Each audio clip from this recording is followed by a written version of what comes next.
Hello friends and welcome back to my channel. নতুন আর একটা ভোরে তোমাদের সকলকে জানাই অনেক অনেক স্বাগত।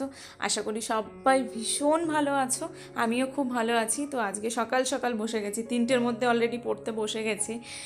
তো পড়া স্টার্ট করেছি, আমি আজকে বিছানাতেই বসে পড়ছিলাম। আজকে মোটামুটি যথেষ্ট সময় পেয়েছিলাম, কারণ 3টের দিকে বসেছিলাম আর 6:30 পৌনে 7টা পর্যন্ত পড়তে পেরেছিলাম, কারণ বাবু আজকে একটুও জ্বালায়নি আমাকে, সেই জন্য পুরো সময়টাই দিতে পেরেছিলাম। এর আগের দিন যে অন্নদা মঙ্গলটা বাকি ছিল, আজকে মোটামুটি কমপ্লিট করে নিয়েছি।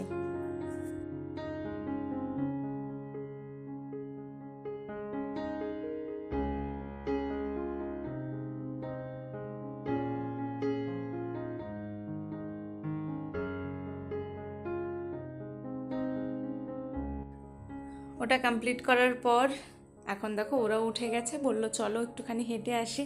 তো দেখো আজকে যেহেতু একটু মেঘলা মেঘলা ওয়েদার ছিল, তো ভাবলাম যাই একটু হেঁটে আসি।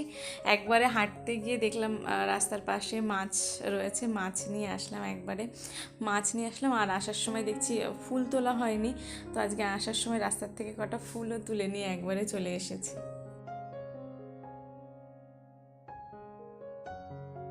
দুপুরবেলায় ওরা ঘুমিয়ে পড়েছে, ভাবলাম তাহলে এই সময়টুকু আরেকটু পড়ে নিই, তো তখন আরেকটু দেখছিলাম।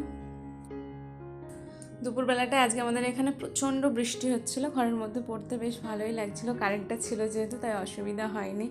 সত্যি কথা বলতে আমার কিন্তু এই 3টে স্লটেই পড়তে বসা হয়। ভোরবেলাটায় যদি না বসা হয়, সারাটা দিন কীভাবে যেন কেটে যায়, পড়তেই বসা হয় না, মনে হয় যেন সময়টাই পেলাম না আজকে। সেজন্য চেষ্টা করছি একটু ভোরে ভোরেই উঠে পড়তে বসার। আর দুপুরবেলাটায় বাবু ঘুমোলে সময়টুকু পাই, কিন্তু রাত্রে আমি যেহেতু বেশি রাত জাগি না, সেহেতু সময়টা খুব একটা আমার হয়ে ওঠে না।